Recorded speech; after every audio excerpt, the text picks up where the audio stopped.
क्या हुआ जब एक छोटे चोर को खुद भगवान जगन्नाथ ने दर्शन दिया? सोचो, अगर एक 12 साल का लड़का जो मजबूरी में मंदिर से चोरी करने आया हो और दान पेटी तोड़ने से पहले ही खुद भगवान उसके सामने आ खड़े हो जाएं, तो क्या होगा? क्या उसे सजा मिलेगी? क्या आसमान से बिजली गिर जाएगी? या फिर उसकी जिंदगी हमेशा के लिए बदल जाएगी? ये कहानी है नीलाद्री गांव के एक छोटे से लड़के की, जिसे दुनिया चोर कहती थी, पर जिसे भगवान ने दोस्त कहा। नीलाद्री गांव के पुराने जगन्नाथ मंदिर के पीछे उस रात अंधेरा कुछ ज्यादा ही गहरा था। हवा तेज चल रही थी। दीपक की लौ कभी तेज हो जाती, कभी हल्की पड़ जाती। मंदिर के पीछे एक छोटा सा साया धीरे धीरे दीवार पर चढ़ रहा था। वो था गोपाल। उम्र सिर्फ 12 साल।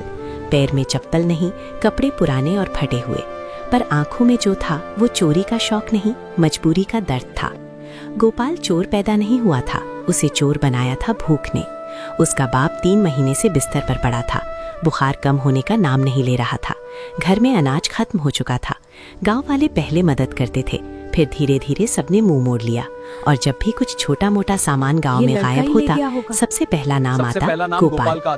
उस रात गोपाल ने फैसला किया था, बस आज आखिरी बार दान पेटी से कुछ पैसे ले लेगा, बाबा की दवा ले आएगा, फिर कभी चोरी नहीं करेगा।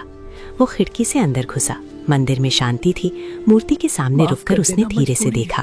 माफ कर देना, मजबूरी है, उसने हल्की सी आवाज में कहा। फिर वो दान पेटी की तरफ बढ़ा। उसने हाथ आगे बढ़ाया ही था कि पीछे से एक कोमल सी आवाज आई, चोरी करने आए हो? गोपाल का दिल जोर से धड़कने लगा। उसने धीरे से मुड़कर देखा। वहाँ पुलिस नहीं थी, पुजारी नहीं थे, एक छोटा सा बच्चा खड़ा था। उम्र लगभग 10 या 11 साल। गहरा नीला वस्त्र पहने हुए, चेहरे पर अजीब सी शांति, आंखों में चमक, होठों पर हल्की सी मुस्कान। तुम कौन हो? गोपाल ने डरते हुए पूछा। बच्चा मुस्कुराया। मैं यहीं रहता हूँ। यहीं मंदिर में? गोपाल ने हैरानी से कहा। हाँ, और तुम भी तो यहीं आए हो? बच्चे ने शांत स्वर में जवाब दिया। गोपाल चुप हो गया। उसकी आंखों में आंसू भर आए। बाबा बीमार हैं, घर में खाना नहीं, मुझे पैसे चाहिए, मैं बुरा नहीं हूँ। उसकी आवाज टूट गई। बच्चा धीरे से उसके पास आया। चोरी से दवा मिल जाएगी, पर तुम्हारा दिल ठीक रहेगा? उसने पूछा। ये शब्द सीधा गोपाल के दिल में लगे। वो जमीन की तरफ देखने लगा। तुम समझोगे नहीं, उसने धीरे से कहा। बच्चा हल्का सा हंसा। मैं सब समझता हूँ। अगर पैसे चाहिए तो चोरी से नहीं, मेहनत से मिलेंगे। मैं मदद करूंगा।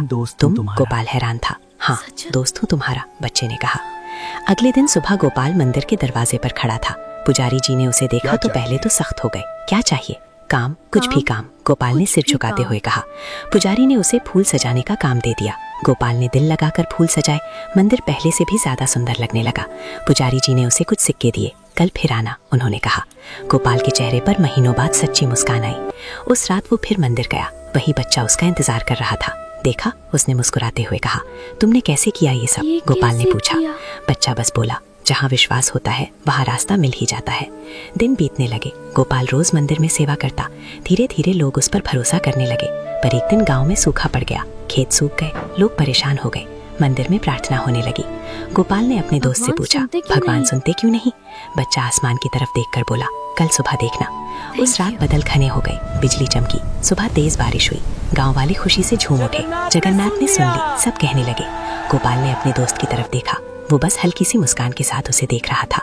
पर असली इम्तिहान अभी बाकी था। एक दिन एक अमीर व्यक्ति की सोने की माला मंदिर में गिर गई।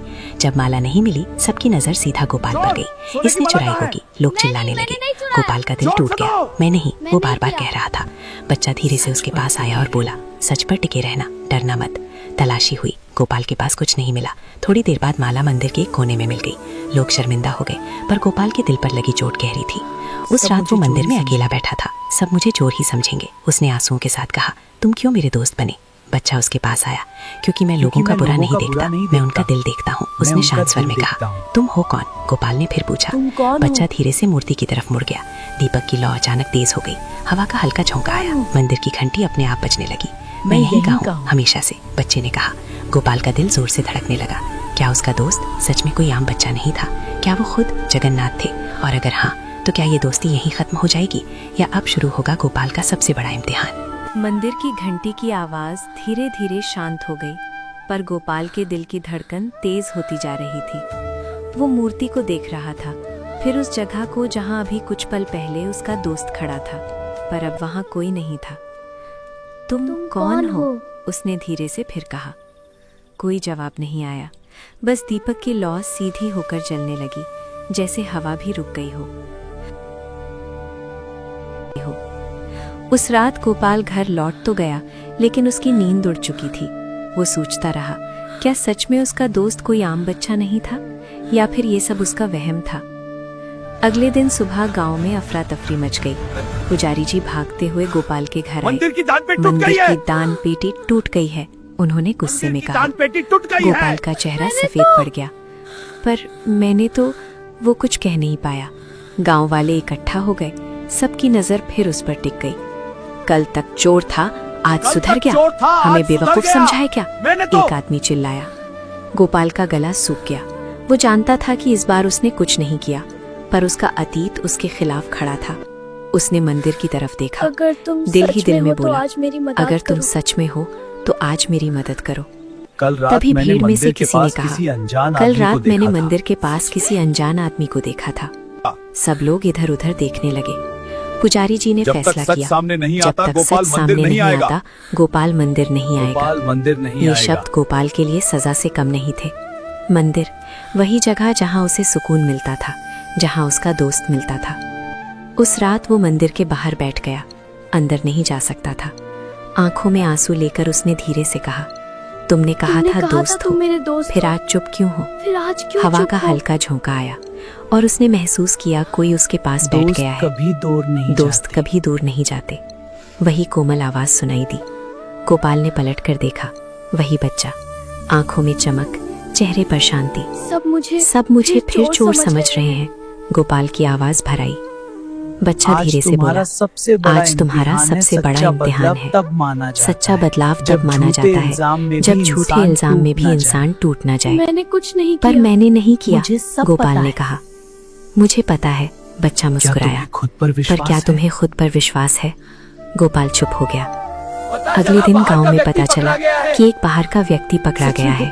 उसके पास मंदिर के सिक्के मिले। सच सामने आ गया, गोपाल निर्दोष था। गांव वाले शर्मिंदा हो गए। पुजारी जी उसके घर आए। बेटा, हमसे गलती हो गई, उन्होंने कहा। पर गोपाल चुप था। उसने धीरे से पूछा, अगर मैं चोर था तो आप सबने मुझे पहले ही माफ क्यों नहीं किया? किसी के पास जवाब नहीं था। उस रात गोपाल फिर मंदिर गया। अब तो सब ठीक हो गया, उसने अपने दोस्त से कहा। अब तो सब ठीक पर हो मुझे गया, डर पर लगता है मुझे कहीं डर तुम लगता चले है, ना जाओ। कहीं अब तुम चले बच्चा ना जाओ। शांत खड़ा था। हर दोस्ती का एक मकसद होता है, उसने कहा। मेरा मकसद था तुम्हें तुमसे मिलाना।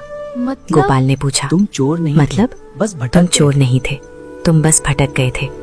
दीपक की लौ फिर से तेज हो गई। मंदिर में घंटी अपने आप बजने लगी। बच्चा धीरे धीरे मूर्ति की तरफ बढ़ने लगा। रुको, गोपाल चिल्लाया।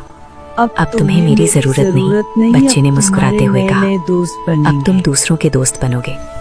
तुम हो कौन? गोपाल ने आखिरी बार पूछा। बच्चा मूर्ति के सामने रुक गया और धीरे से बोला, मैं वही हूँ जिसे तुम हर दिन पुकारते हो। एक तेज प्रकाश सा फैला। गोपाल ने अपनी आंखें बंद कर ली।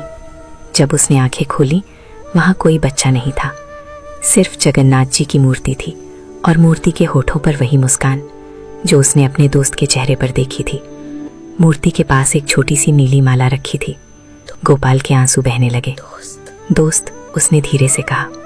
उस दिन के बाद गोपाल की जिंदगी बदल गई। वो सिर्फ मंदिर का सेवक नहीं बना, बल्कि गांव के हर बच्चे की मदद करने लगा।